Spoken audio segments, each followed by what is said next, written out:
dan untuk tidak seimbang atau mengganggu keseimbangan, untuk mengganggu, bukan? Bahagian yang sangat penting ini sebenarnya adalah ilusi kawalan yang kita rasakan. Kami semua telah jatuh di sana, semua orang, oke? Dan beberapa, ramai daripada kita masih ada, dan ia bukan salah sesiapa, oke? Hei, kita tidak boleh menyalahkan sistem. Kita tidak boleh, tidak. Saya maksudnya ingin memberitahu Anda bahwa ia adalah bahagian penting daripada apa yang kita diajar pada asasnya sebagai mekanisme kawalan, kerana ia adalah mekanisme untuk mengawal masyarakat. Jadi kami di sini untuk mempunyai kebangkitan. Dan kebangkitan itu tertumpu kepada setiap seorang daripada kita mencapai pemahaman tentang perkara ini, oke? Jadi untuk semua orang, nama saya Juan Manuel Jimenez, pencipta kemakmuran, kekayaan, dan kelimpahan dalam kehidupan ramai orang, dalam hidup saya sendiri. Dan hari ini saya berhasrat untuk bangun dari keadaan kawalan hipnosis dan membawa intuisi dan kebenaran keluar dari kekacauan. Dari situ kita akan berusaha dan mencapai perkara penting. Memimpin daripada huru hara, ya. Dan menjadi sedikit lebih terjaga kerana kita berada dalam keadaan automatik. Saya ingin bertanya kepada Anda hanya beberapa soalan dan saya mahu Anda berfikir tentang perkara ini. Bagaimana jika Anda mendapati bahwa kisah Anda, kisah hidup Anda, sedang ditulis atau ditulis oleh tangan yang tidak pernah Anda temui? Kisah yang Anda jalani sekarang, bukan? Sama ada kerana kebenaran pertama yang saya akan dedahkan kepada Anda pada masa ini. Dan ia adalah kawalan. Kawalan menjadi agama sistem dan menjadikan kita patuh untuk tujuan cinta yang sepatutnya, tetapi yang benar-benar ketakutan. Ia adalah ketakutan yang terselindung sepenuhnya. Dalam bab ini, saya akan mendedahkan kepada Anda beberapa kebenaran tentang kawalan. Dan saya tahu bahwa kebanyakan orang mungkin tidak tahan dengan pendedahan ini dan lebih suka terus berpura-pura daripada menunjukkan diri sebenar mereka, kerana ramai antara kita mahu terus disayangi oleh orang yang mungkin tidak tulen. Saya ingin bertanya satu soalan lagi. Jika pendapat Anda, pencapaian Anda, matlamat Anda, dan segala yang berlaku di sekeliling Anda, malah luka Anda sendiri, telah dibentuk untuk memastikan Anda patuh, mudah dikawal dan taat, apa yang akan terjadi kepada Anda? Maksud saya sedang memberitahu Anda bahwa segala yang Anda usahakan, segala yang Anda perjuangkan, semuanya telah diselaraskan. Ia hanya menjadi sebahagian daripada kawalan yang telah dipancarkan dalam diri Anda. Malah perkara yang Anda risaukan telah menjadi sebahagian daripada kawalan itu. Pikirkan tentang itu. Semua hal yang Anda benar-benar suka, semua hal yang Anda cuba untuk miliki sepenuhnya di bawah kawalan Anda, di bawah kuasa penuh Anda, sebenarnya adalah proses domestikasi manusia yang berterusan. Dan itulah sebabnya sangat sukar untuk keluar dari perkara lama yang sama. Saya rasa contoh terbesar ialah filem Matrix, bukan? Atau saya tidak tahu sama ada Anda melihat filem Truman Show. Ada satu titik, jika Anda belum melihatnya, Anda mesti melihatnya. Ada masanya dia mahu melarikan diri dan dia mahu menaiki kapal terbang, walaupun ketakutan yang ditanam dalam dirinya untuk menaiki kapal terbang. Dan dia pergi ke sana dengan berfikir bahwa dia boleh melarikan diri, tetapi semua di sekelilingnya, ibunya, ayahnya, istrinya, sahabatnya, semuanya adalah sebahagian daripada rancangan itu. Dia cuba melarikan diri dengan menaiki bas dan itu juga sebahagian daripada rancangan itu. Maksudnya, dia tidak faham bahawa semua orang di sekelilingnya telah dikondisikan supaya dia patuh dan kekal dalam kawalan ini. Jadi, apa yang sebenarnya saya ingin katakan dengan kebenaran pertama yang sangat penting ini ialah bahwa ketaatan akan menjadi tempat itu sebuah tempat yang telah ditentukan dan yang telah didomestikasi sepenuhnya akan menjadi penghuni sejati dari tempat itu. Dalam hal ini tentu saja ialah kita semua sebagai manusia. Kita sentiasa diajar begitu, dan bab ini, buku ini yang sedang kita tulis memecahkan semua skema. Segala-galanya di sekeliling apa yang telah kita ramalkan dan bicarakan sejak sekian lama. Ia benar-benar mengganggu karena di sini saya memberitahu Anda untuk berhenti mematuhi, berhenti menyesuaikan diri, berhenti bersama, mencari kawalan, karena ini adalah mekanisme yang telah membawa kita ke kedudukan kita sekarang. Sejak kami belajar bercakap, kami telah dilatih untuk menyesuaikan diri. Mereka mencari kami sebagai pemenang hadiah. Jadi jika mereka memberi ganjaran kepada Anda, dan jika Anda mengulangi, maka ya, jika Anda mengulangi, N dengan O memberikan Anda tidak, dan S dengan I memberikan Anda ya. Dan kemudian Anda mendapat ganjaran untuknya. Di mana Anda perlu melihat adalah kesilapan, dan dari kesilapan, dari celah kesilapan itu, kerja dan dari sana pergi dan menjadi lebih fasih, menjadi lebih ingin tahu. Dan kenapa? Dan kenapa begini? Dan kenapa begitu? Dan kenapa saya perlu melakukannya dengan cara itu? Ini adalah maklumat sensitif, kawan-kawan. Saya perlu memberitahu Anda. Ya halus karena Anda perlu mengambil semua barangan yang baik.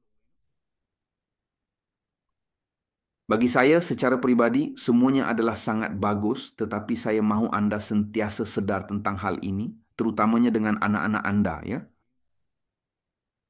Karena dalam kes saya mempunyai 3 orang anak dan saya mencari ketaatan dalam setiap cara. Saya amat mau mereka menunjukkan konsistensi yang luar biasa dan berterusan melebihi apa yang mereka inginkan, tanpa sebarang rasa takut untuk melakukan kesilapan atau kesalahan, dan tanpa sebarang keraguan untuk sentiasa mencari kesempurnaan dalam setiap aspek yang mereka lakukan. Apabila kita mencari kesempurnaan, kita berhenti memperoleh ketakutan. Saya tidak melakukan ini, saya tidak melakukannya dengan sempurna, saya tidak tahu bagaimana melakukannya, lebih baik saya bersedia. Dan kesilapan paling teruk yang kita lakukan ialah bercakap tentang rancangan kita setiap hari dan tidak melakukan apa-apa. Ya, kepada siapakah ini terjadi? Siapa yang bercakap tentang apa yang dia akan lakukan dan itu sahaja, dan apa yang dia akan lakukan, dan pada akhirnya dia tidak melakukan apa-apa? Kebenaran kedua ini bertujuan untuk melihat dengan seksama apa yang sebenarnya mereka tulis kepada saya di sini. Selamat malam untuk Anda semua. Selamat malam. Cemerlang kepada semua orang yang berhubung dilakukan dengan sangat baik dan penuh dedikasi. Ketakutan adalah perisian, rutin, dadah, dan watak sel emas Anda yang sangat berharga. Pikiran Anda, saya pikir Anda mempersoalkan ini. Sesungguhnya, semua yang Anda lakukan, semua yang Anda lakukan di sekeliling Anda telah diwarisi dari generasi ke generasi. Ini adalah sesuatu yang perlu Anda pertimbangkan dengan teliti. Kami dilatih untuk takut kesilapan, penolakan, kegagalan. Itulah sebabnya sangat mudah untuk menjadi terkondisi. Karena ternyata pada kali terakhir Anda coba untuk melepaskan diri Anda daripada situasi tersebut, Anda telah mengalami kesakitan yang amat sangat dan tidak tertanggung. Saya pikir Anda tidak mengalami kesakitan yang begitu banyak, karena Anda telah meletakkan semua harapan Anda pada itu, pada orang-orang itu, pada ide itu, dan ia gagal. Anda juga telah menyoal orang yang Anda sayangi, orang yang paling penting, dan memberitahu mereka bahwa mereka salah. Dan apa yang mereka katakan akan berlaku. Dan kemudian mereka menawarkan bahu mereka untuk berkata, saya telah memberitahu Anda begitu. Karena ketakutan berfungsi seperti itu. Anda perlu menjadi sangat degil, Anda perlu menjadi sangat gila, dan benar-benar mahu memecahkan acuan yang sedia ada untuk mencoba lagi dan lagi dengan penuh semangat dan keazaman yang tidak berbelah bahagi. Saya pikir salah satu perkara yang membuatkan saya berada di landasan yang betul ialah penindasan yang saya alami semasa kecil. Saya ingin mengaku bahawa semasa saya di sekolah, saya mengalami banyak buli, dan suatu hari saya menerima pelaziman dan tidak buruk atau baik, itulah yang berlaku. Saya sangat memberontak, saya bergaduh dengan semua orang, tetapi mereka membuat saya takut. Mereka memberitahu saya, jika kamu terus begini, ibu bapa saya, jika kamu terus begini, kami akan menghantar kamu ke sekolah berasrama penuh dan kamu tidak akan berjumpa kami lagi. Dan dengan ketakutan itu, saya menjadi sangat jinak dan saya menjadi seorang yang boleh membiarkan diri saya tersinggung dalam setiap cara yang mungkin, dan saya tidak boleh bercakap kepada mereka yang boleh datang untuk membela saya karena merekalah yang telah mengkondisikan saya seperti itu. Saya tidak faham ketika itu. Saya mengatakan ini dengan penuh kematangan, tetapi ia benar-benar seperti itu. Dan sejak saat itu saya membiarkan diri saya tersinggung sepenuhnya dalam segala hal. Bila dah tamat sekolah, saya dibuli sepenuhnya kan?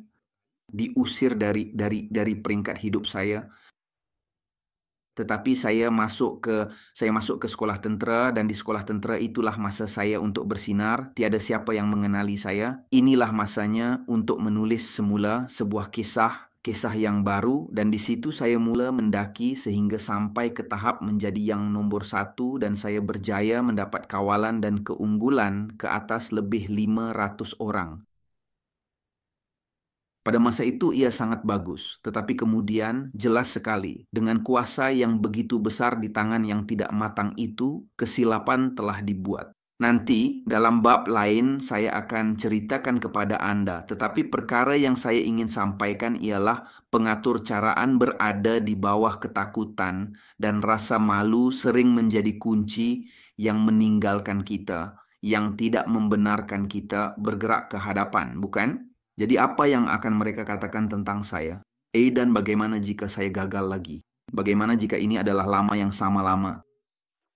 Jadi rasa malu yang Anda alami daripada mereka dan juga daripada orang tersayang, Anda menjadi kunci yang tidak boleh Anda pecahkan, dan kemudian Anda jatuh ke dalam rutin. Dan rutin itu adalah sesuatu yang Anda tidak boleh lepaskan. Ia adalah sesuatu yang membuatkan Anda berada di sana. Ia sesuatu yang Anda tidak boleh atasi dengan mudah. Dan untuk mengekalkan keseimbangan segala yang berlaku di sekeliling Anda, maka Anda teruskan watak itu, topeng itu, dan sebenarnya ia adalah penjara emas di mana Anda terkurung, mengekalkan segala-galanya seimbang, dan yang paling teruk, Anda mula menyukainya. Anda benar-benar menyukainya. Ya, Anda mula-mula masuk ke zon selesa, Anda mula meletakkan bantal, tilam, selimut, bilik air di dalam penjara itu. Anda juga berasa selesa kerana ia membuatkan Anda berasa selamat. Tetapi hakikatnya adalah bahawa tidak ada yang lebih berbahaya untuk jiwa Anda, untuk minda Anda, daripada sistem yang membolehkan Anda hidup. Saya tidak mahu ada yang terselamat di sini. Dalam gerakan yang kita cipta dan usahakan ini, saya tidak mahu ada orang yang masih hidup, yang terus bertahan, yang menanggung segala beban dan penderitaan ini. Tidak. Saya mau orang-orang di sini yang benar-benar dan sungguh-sungguh bersedia untuk menjadi anomali yang unik dan luar biasa dalam sistem yang sedia ada ini. Sekurang-kurangnya cuba, tetapi dengan sepenuh jiwa Anda, makhluk Anda, badan Anda, tenaga Anda, dengan setiap sel. Jadi kita hidup, jadi kita menamatkan hidup kita mencuba kerana lebih baik mencuba untuk kekal di jalan itu, di utara itu, di jalan itu, untuk mencapainya, walaupun kita tidak pernah mencapainya, daripada berada di dalam sangkar di mana Anda tidak boleh bercakap dan menyatakan apa yang Anda inginkan. Jiwa awak menjerit. Saya merasakannya. Jiwa Anda berkata, tiada lagi ini, saya tidak mau hidup ini lagi. Tetapi Anda tahu Anda perlu menyesuaikan diri karena itulah cara untuk kekal di landasan. Saya tahu, saya sudah pernah pergi ke tempat sana.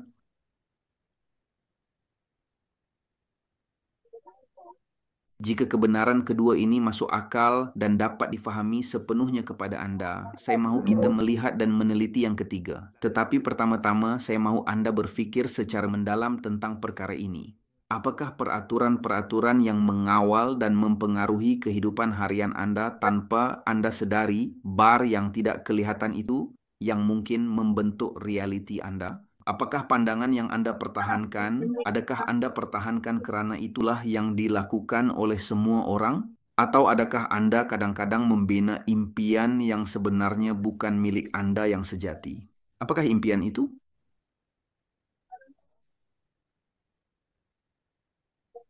Kebenaran ketiga yang saya ingin dedahkan kepada Anda dalam bab ini yang dipanggil Ilusi Kawalan, buku yang kita tulis bersama.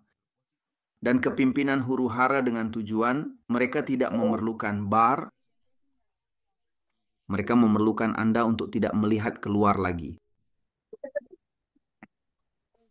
Simpan segala-galanya di sana supaya Anda tidak mengembangkan apa-apa lagi, supaya Anda tidak memikirkan perkara lain. Jadi ide yang Anda ada tidak menjadi kabur. Maksud saya buat ia kabur sehingga ia hilang. Sangkar bukanlah palang yang Anda sentuh dan yang Anda lihat secara fisikal, tidak. Sangkar adalah hati dan jiwa. Sekolah kami, universiti kami sepatutnya mengajar kami dengan teliti apa yang perlu difikirkan dan bagaimana untuk mengemudi dunia yang kompleks ini dengan bijak. Keluarga kami, dan ini bukan salah mereka, saya mahu mereka tidak memikirkan perkara itu. Keluarga kami memberitahu kami bagaimana untuk berkelakuan, apa yang perlu dikatakan, dan apa yang tidak boleh dikatakan. Media sosial, adakah Anda tahu apa yang dilakukan oleh media sosial? Media sosial memberitahu Anda cara bercakap, dengan siapa untuk berinteraksi, apa yang perlu dipakai, apa yang perlu dibeli. Dan pekerjaan yang Anda ada pada masa ini ialah cara yang sangat penting untuk menetapkan kononnya bagaimana rupa Anda sepatutnya kelihatan dan juga bagaimana Anda seharusnya bertindak. Saya selalu mengatakannya dengan mudah, saya mungkin 6 tahun lagi untuk bersara daripada pekerjaan tradisional saya sekarang, tidak buruk maupun baik. Saya mengiktiraf perkara ini dan mengucapkan tahniah kepada rakan sekerja saya. Tetapi sebenarnya, setiap hari saya bersyukur kepada Tuhan kerana telah membawa saya ke sana, walaupun saya adalah orang yang membina jalan itu kerana saya mempunyai dua pilihan, sama ada saya menarik diri atau mereka menghalau saya. Kerana saya sangat putus asa dengan sistem yang saya sudah mengkritiknya, saya sudah membuat sistem itu gagal untuk saya. Jadi tidak ada pilihan lain. Jadi saya sendiri yang membinanya, tetapi ia adalah kebangkitan maklumat yang sama dan berkata kepada diri saya sendiri, saya tidak layak ini, saya boleh melakukan lebih banyak lagi. Saya boleh mencapai banyak lagi perkara. Tidak mungkin saya satu-satunya orang gila di dunia yang mahukan sesuatu yang lebih. Saya bosan dengan untuk mempunyai serbuk kehidupan dan saya mula pergi untuk keseluruhan roti.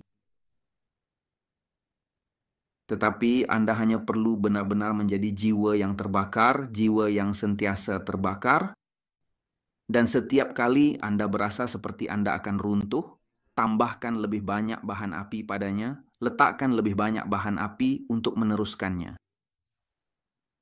Walaupun jiwa sudah lama dan ingin berkomunikasi, Anda tidak pernah dapat meluahkan perasaan Anda karena Anda coba menyesuaikan diri. Tetapi di sini saya ingin memberitahu Anda dengan jelas bahwa kepimpinan yang agak huru-hara ini, gerakan yang telah kita cipta dan bangunkan ini sebenarnya membawa kita ke suatu ruang yang lebih mendalam di mana suara dalaman kita benar-benar dan secara jujur bercakap dengan kita, memberikan panduan yang sangat penting. Ia jawatan presiden Anda. Pada masa ini, kata-kata saya terdengar seperti sesuatu yang sudah ada dan sangat masuk akal untuk Anda, seolah-olah ia adalah kebenaran yang telah lama wujud dan diterima secara universal.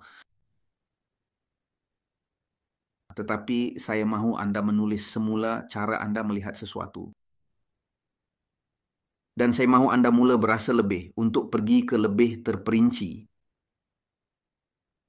Semua yang Anda katakan dan semua yang Anda lakukan, semuanya sehingga ke tahap ini adalah sempurna. Jangan ubah satu perkara, kerana sekarang saya tidak mahu Anda mula menilai diri sendiri. Oh, saya sepatutnya melakukan ini. Saya sepatutnya melakukan itu. Tidak, tidak, tidak. Semuanya telah sempurna. Kerana ingat, jika tidak seperti ini, kita tidak akan berada dalam komunikasi ini. Maksud saya ialah, saya tidak mau awak terus berfikir. Sekarang apa yang saya mahu ialah Anda bertindak. Kerana tindakan pertama Anda dalam kepimpinan bukanlah untuk bercakap. Tindakan kepimpinan pertama Anda mestilah berfikir secara berbeza. Mulai saat ini, setiap langkah yang Anda ambil, Anda akan mempersoalkannya dan Anda akan pergi dan berfikir tentang kebenaran yang saya dedahkan kepada Anda hari ini. Perisian sebagai kawalan, dia yang tidak dikenali akan menjadi lebih mudah untuk dikawal. Kawalan adalah agama. Maklumlah, saya tidak menentang maupun memihak kepada mana-mana agama. Saya memihak kepada kebenaran dan maklumat dan itulah yang Anda perlu ikuti. Apa yang saya kongsikan dengan Anda mungkin tidak difahami pada mulanya. Dan tidak mengapa untuk pergi ke saluran YouTube dan melawatnya semula, mendengarnya sekali lagi. Pergi ke iVox, ke akaun iVox, saya tidak tahu sama ada mereka sudah berkongsi dengan Anda, tetapi di iVox, di mana sebahagian daripada Anda sedang mendengar saya sekarang, terdapat juga audio supaya Anda boleh mendengarnya. Mari kita pergi untuk kebenaran keempat, tuan-tuan. Kami sudah separuh jalan. Bagaimanakah maklumat setakat ini? Bagaimana Anda menemuinya? Adakah apa yang saya beritahu awak masuk akal? Adakah ia benar-benar masuk akal? Itu dia, sangat bagus sekali. Hebat, hebat sekali. Terima kasih kepada semua yang berhubung. Sangat baik sekali, cemerlang sekali semua orang yang ada di sini. Hebat, hebat. Betapa baiknya, betapa baiknya. Kawan-kawan, dengarkan ini. Kebenaran keempat. Kekacauan tidak boleh diprogramkan.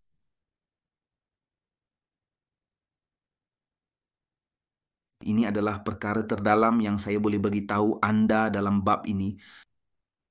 Kekacauan tidak boleh diprogramkan. Itulah sebabnya ia dipanggil huru-hara kerana ia adalah sesuatu yang Anda tidak jangkakan. Tetapi jika Anda mula dan jika Anda belajar untuk hidup sepenuhnya di dalamnya, ia tidak boleh ditapis sama sekali, ia tidak boleh dijinakkan dengan mudah, ia tidak boleh dikawal sepenuhnya. Kekacauan yang dahsyat berpusing di luar kawalan sepenuhnya. Ia mengingatkan Anda bahawa segala-galanya boleh gagal dan Anda membiasakan diri untuk tinggal di sana. Ingat apa yang saya katakan dalam bab pertama? Dalam bab pertama, saya menyebut bahawa ada orang di luar sana yang sentiasa mengelakkan kekacauan dengan cuba mengekalkan kawalan, dengan cuba memastikan kehidupan mereka seimbang. Mesej saya dengan buku ini, dengan maklumat ini adalah jangan elakkan huru hara. Saya tidak mau Anda mencarinya juga. Dia akan sampai kepada awak. Dan adakah Anda tahu mengapa ia akan datang kepada Anda? Karena Anda adalah orang di luar sketsa. Anda seorang yang keluar dari konteks.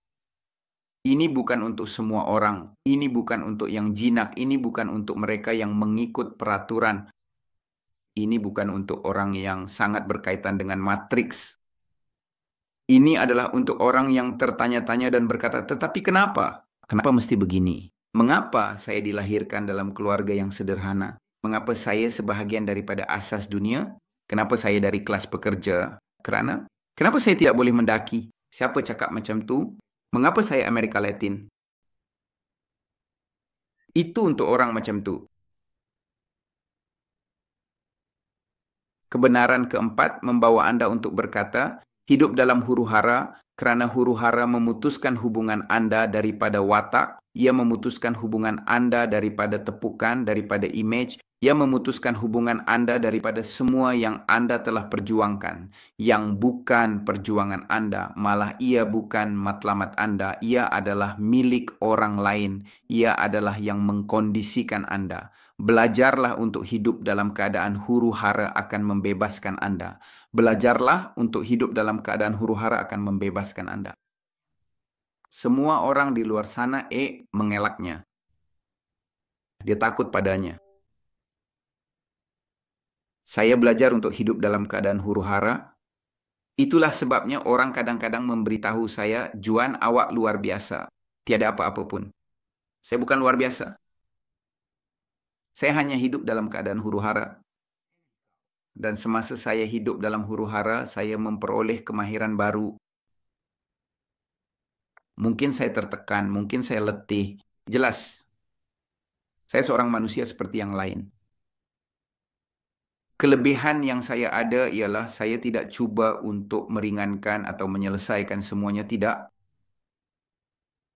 Saya hidup sepenuhnya dan dengan semua intensiti, dengan apa yang saya ada sekarang, tanpa lupa bahawa apa yang saya miliki sekarang tidak boleh meletakkan saya dalam zon selesa kerana ia hanya sebahagian daripada apa yang akan saya capai. Oh, apa khabar? Ya, masuk akal. Apa yang saya katakan masuk akal, bukan? Ia memang sangat masuk akal. Dufan berkata tidak akan membiarkan dirinya dikondisikan, disambungkan 100. Cemerlang? Tahniah, tahniah, tahniah kepada semua orang yang telah log masuk dan berada di sini bersama kami. Mari kita akhiri ruang perbincangan ini dengan bekerja secara terperinci dalam 4 bahagian utama, okey? Yang pertama adalah seperti ini. Ia sebenarnya bukan ketakutan yang menguasai, ia adalah kealpaan yang mendalam. Kawalan yang ketat adalah strategi pertahanan jiwa yang terluka dan rapuh. Apa yang Anda rasakan pada saat ini bukanlah kebimbangan semata-mata, ia adalah kebangkitan semula kebenaran hakiki diri Anda. Wah, mendalamnya. Musuh sebenar yang perlu Anda hadapi bukanlah apa yang Anda takuti atau bimbangkan, tetapi sebenarnya adalah apabila Anda lupa siapa diri Anda yang sebenar sebelum Anda dilatih dan dibentuk. Dan bagaimana saya akan mengingatinya, Juan, jika sebelum saya mempunyai ingatan saya sudah dikondisikan? Sebab itu susah sangat nak patah. Kawalan bukan kekuatan. Ia adalah strategi yang dibuat oleh seseorang individu atau entiti tertentu dengan tujuan utama supaya Anda tidak berbahaya, supaya Anda tidak menjadi seorang pemberontak yang berpotensi menggugat kestabilan atau kuasa mereka. Mereka berusaha keras untuk membuat Anda menangguhkan segala-galanya, menunda setiap tindakan dan keputusan penting. Walaupun setiap aspek diri Anda malah keaslian sebenar dan jati diri Anda yang paling mendalam. Itulah sebabnya perbualan ini tidak selesa, kerana selama bertahun-tahun Anda telah diberitahu satu cara dan saya memberitahu Anda untuk bertindak dengan cara yang berbeza. Setiap kali Anda berasa cemas, ia sebenarnya tidak cemas, ia hanyalah Anda yang sedang bangun sepenuhnya. Jadi Anda telah dikondisikan untuk dipanggil kebimbangan, dan itu tidak salah. Tidak salah untuk berasa cemas, karena Anda baru bangun pada saat itu. Apabila kebimbangan berlaku, ia adalah karena ada sesuatu yang Anda tidak dapat mengawal, bukan? Ada sesuatu yang mengganggu Anda dan kemudian ia bertukar menjadi kebimbangan. Tetapi kebimbangan adalah manifestasi apa yang membuat Anda tidak selesa, dan karena Anda sentiasa coba mengawal, maka Anda menekan perasaan itu. Karena buat pertama kali Anda terjaga, buat kali pertama Anda melangkah keluar dari konteks dan badan Anda menunjukkannya kepada Anda, pikiran Anda mempunyainya, ia adalah sesuatu yang dilahirkan bersama Anda, tetapi ia ditindas supaya Anda tidak merasakannya dan tidak merasakan ketidakselesaan itu. Wah, betapa dalam kawan-kawan. Saya tidak tahu sama ada saya membuat diri saya jelas dengan apa yang saya katakan sekarang. Saya mahu Anda memberitahu saya di sana tolong. Adakah Anda mendengar musik latar belakang? Adakah Anda mendengarnya? Ada seorang pengarang, seorang komposer, dan juga seorang pemuzik yang sangat terkenal. Namanya ialah Ludovico Einaudi. Saya tidak begitu pasti sama ada ia disebut dengan tepat begitu, tetapi saya sentiasa mendengarnya untuk menyambung dan meneruskan karyanya. Fikirkan tentang ini. Ingat, adakah Anda masih ingat saat Anda mengetahui bahwa menjadi Anda tidak mencukupi?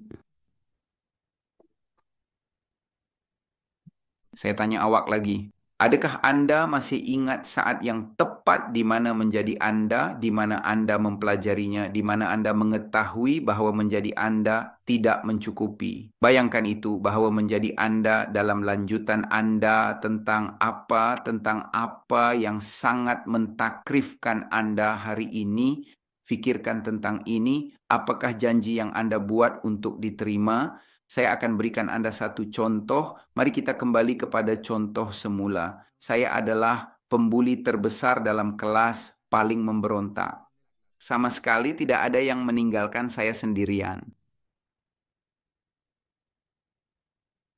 Dan di bawah ketakutan mereka mengkondisikan saya. Dan apa yang dilakukannya kepada saya? Mungkin padamkan api di mana keadaan mungkin berbeza. Mungkin semuanya sudah tertulis. Tetapi saya membuat janji itu untuk diterima, untuk tidak diambil dari ibu bapa saya.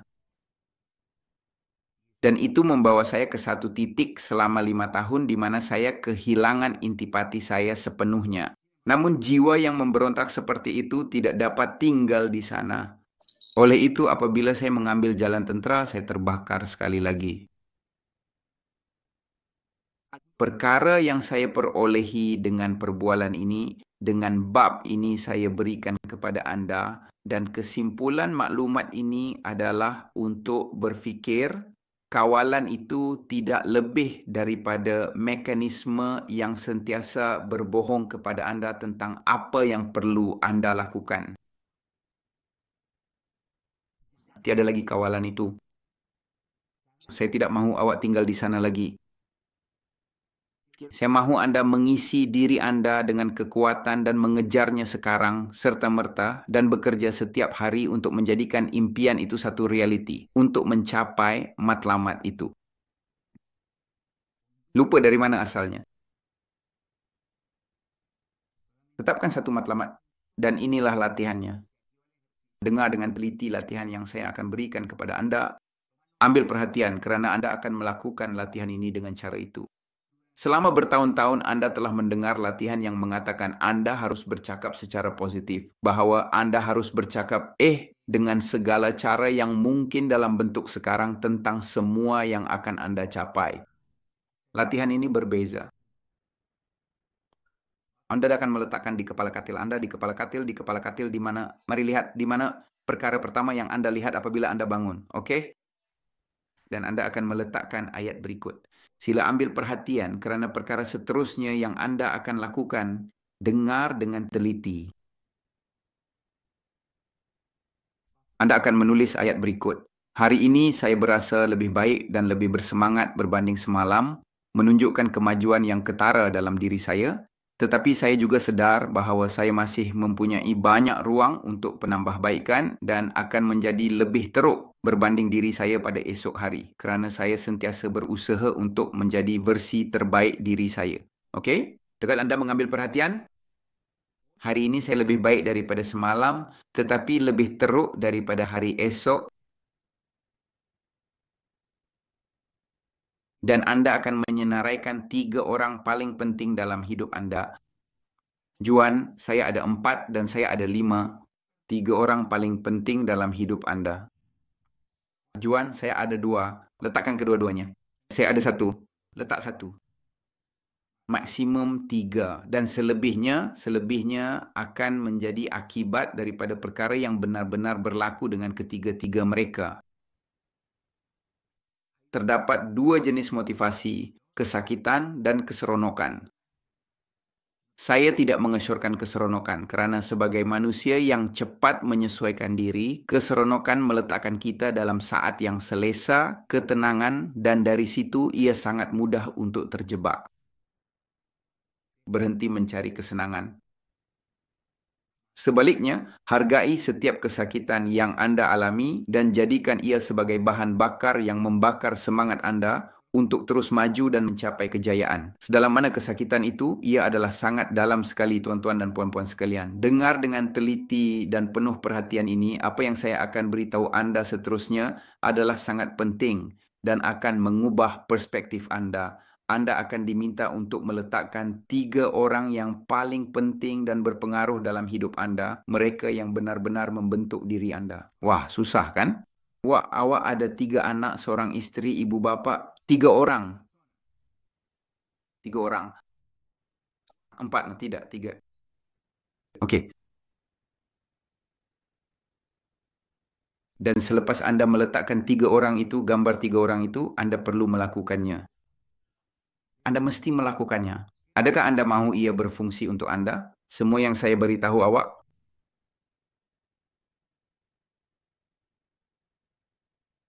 Dan Anda akan membaca ayat itu dan Anda akan berkata, hari ini Anda lebih baik daripada semalam tetapi lebih buruk daripada esok. Jika tidak, elipsis. Jika tidak, elipsis, Anda akan meletakkan sehelai kertas di bawah setiap orang ini dan Anda akan mengunjurkan matlamat yang Anda ada dengan orang ini, tetapi Anda akan melakukannya secara negatif. Jika tidak, mana Anda perlu melengkapkan sebagai contoh. Jika tidak, anak saya yang tercinta Juanjo tidak akan dapat menjadi seorang pemain bola sepak yang sangat berjaya, yang dia mahukan dan saya juga mahukan. Contohnya, ini adalah satu contoh yang baik untuk difahami. Jika tidak, anak perempuan saya Samantha tidak akan dapat menjadi seorang profesional balet yang benar-benar dia mahukan dan impikan dalam hidupnya. Jika tidak, anak perempuan saya, Noelia, akan menjadi seorang individu yang mengulangi kitaran apa yang telah saya alami pada hari ini dan pada masa lalu. Kitaran yang penuh dengan kekurangan, keperluan, kegagalan, dan percubaan yang gagal. Jika tidak, ibu saya yang tercinta dan sangat saya sayangi tidak akan dapat berdikari sepenuhnya dan mungkin akan perlu bekerja sepanjang sisa hidupnya yang berharga, tanpa henti. Jika tidak, istri saya yang tercinta, Anna Maria, tidak akan dapat berkembang secara profesional seperti yang dia inginkan dan harapkan selama ini. Oh yeah, oke. Jadi, dan setiap masa banyak perkara, banyak matlamat yang Anda katakan Anda akan bantu capai dan yang Anda akan capai dan yang akan Anda lakukan. Dan pada akhirnya, masa telah berlalu dan sama sekali tiada apa-apa yang berlaku. Dan Anda telah mencari pesalah di mana-mana. Hari ini seseorang menulis kepada saya 8 tahun lalu. Saya memberitahunya, mari kita lakukan, mari kita lakukan. 8 tahun kemudian, Juan, awak berjanji itu kepada saya. Dan saya berkata, itu benar. Tetapi apa yang telah kamu lakukan dalam 8 tahun ini? Tidak, tetapi apa yang kami lakukan gagal dan itu, saya tidak dapat melakukannya. Bukan salah saya. Ini salah awak, sebab awak buat keputusan. Dan jika keputusan itu telah membawa Anda ke tahap ini mencari seseorang untuk dipersalahkan tanpa mengambil tanggung jawab sepenuhnya atas fakta bahwa semua yang berlaku di sekeliling Anda adalah salah Anda tidak belajar. Apa yang Anda telah hilang belum cukup. Dan kini Anda bukan sahaja kehilangan wang, Anda telah kehilangan masa kerana berdasarkan kebenaran itu, Anda telah mengkondisikan 8 tahun yang lalu dengan berbohong kepada diri sendiri tentang apa yang sepatutnya Anda lakukan. Jadi sekarang Anda memaafkan diri Anda untuk segala-galanya, untuk semua yang telah berlaku dalam hidup Anda, itu adalah salah Anda. Anda tidak dapat keluar dari gelung itu dan Anda telah kekal pada ketika itu. Dan betapa sedihnya 8 tahun telah berlalu dan hidup Anda masih sama atau lebih teruk. Tetapi, bagaimana mungkin sebaliknya, Juan, jika Anda melihat apa yang saya miliki sebelum ini, sekarang saya tidak memilikinya lagi. Saya berkata, dan adakah ini salah saya atau adakah keputusan Anda? Tak, tapi awak pimpin saya, awak pengaruhi saya, awak yang beritahu dia, baiklah, mungkin Anda terpaksa menjalaninya.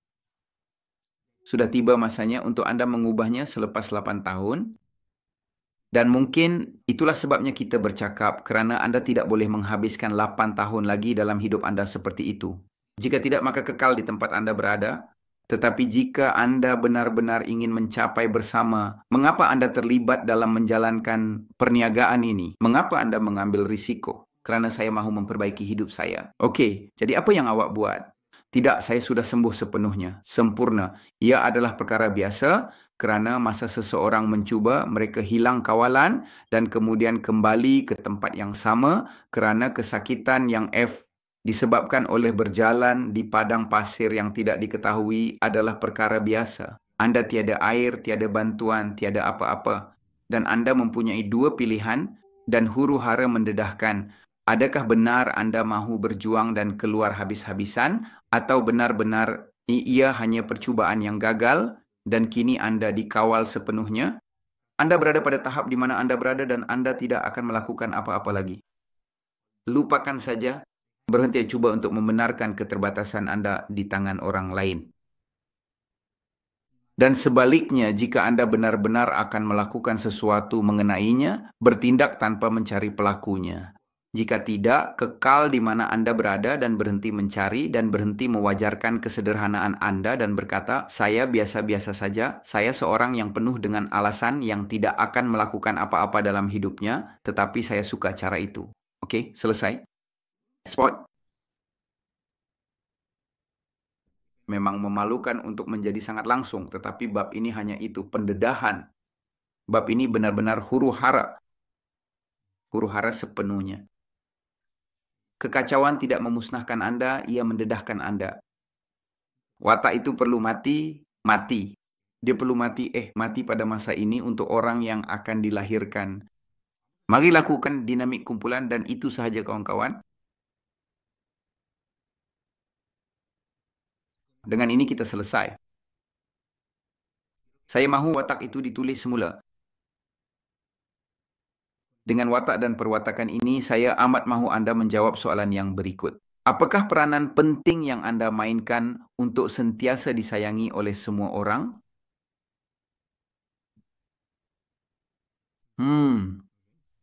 Sangat bagus. Apakah bahagian diri Anda yang Anda sembunyikan untuk mengelak daripada ditolak?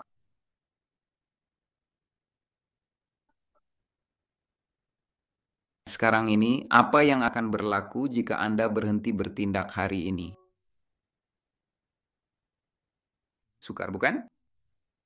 Bahagian keempat dan terakhir, tuan-tuan, bab ini,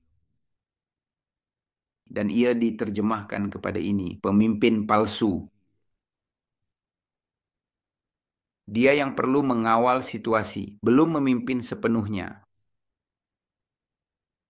Memimpin adalah berdiri telanjang dalam menghadapi kekacauan dan tidak lari daripadanya. Bukan dia yang ada jawaban, dia yang berani bertanya soalan yang orang lain tak tahan. Bukan siapa yang menjaga imej, tetapi yang merosakkan imej itu. Kerana keaslian yang Anda telah hilang secara tiba-tiba dan secara tidak dijangka, tanpa sebarang jaminan yang jelas untuk memulihkan semula kekuatan dan keupayaan itu, ia telah menjadi kebenaran mutlak Anda yang tidak dapat disangkal lagi. Saya mau awak keluar dari sangkar emas itu. Saya mau Anda berasa tidak selesa. Saya mau Anda kecewa, memutuskan sambungan sepenuhnya. Saya mahu Anda benar-benar faham bahawa ini sebenarnya bukan satu krisis yang besar. Ia adalah jiwa Anda yang sejati untuk pertama kalinya hidup di luar sangkar itu yang membatasi. Ia adalah jiwa Anda yang menyedari sepenuhnya sangkar yang Anda berada di dalamnya. Eh, Jika semua yang saya beritahu Anda masuk akal untuk Anda hari ini, saya mahu Anda tahu bahwa Anda sudah bangun. Dan tidak mengapa, jangan risau. Saya pun ada. Saya bersama awak. Kami adalah pasangan dan mungkin banyak burung yang dikurung dalam sangkar yang sempurna di mana segala-galanya berada. Tetapi pada akhirnya Anda kehilangan perkara yang paling berharga dalam hidup. Pada akhirnya Anda kehilangan intipati hidup Anda, satu-satunya yang Anda diciptakan. Dan jika Anda seekor burung, ia sedang terbang. Dan saya tidak menghakimi Anda kerana Anda merasakan di dalam diri Anda kehilangan sesuatu. Tetapi Anda dilahirkan dalam kurungan.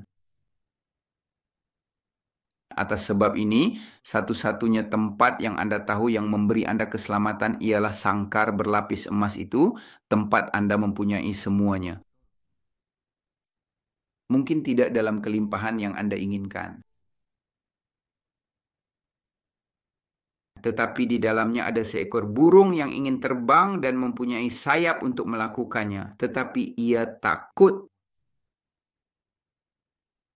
Dan kadang-kadang Anda telah melakukan beberapa percubaan kerana pintu terbuka dan Anda telah keluar dan Anda telah memukul diri Anda sendiri. Anda telah menghadapi haiwan yang lebih besar, hampir kehilangan nyawa Anda, dan Anda telah kembali dengan satu sayap, sedikit cedera, mahu terus terbang. Saya menjemput Anda untuk tidak berasa seperti itu lagi, kerana mulai saat itu Anda tidak akan pernah terbang sendirian lagi. Kerana itulah yang Anda rindukan dan kini Anda akan memiliki dukungan yang tak terbatas dan selalu ada untuk Anda.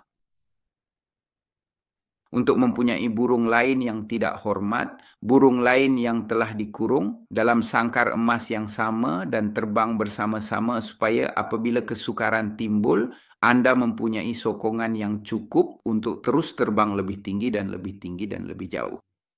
Tuan-tuan dan puan-puan, amat berbesar hati untuk menyelesaikan bab keempat ini bersama Anda. Terima kasih banyak kerana mendengar saya. Saya harap semua yang saya ceritakan kepada awak, semua yang saya katakan kepada awak dalam bab ini, awak ingat bahawa bab ini akan habis dibaca di kem tentera pada 30 dan 31 Ogos. Anda tidak boleh ketinggalan untuk sebarang sebab.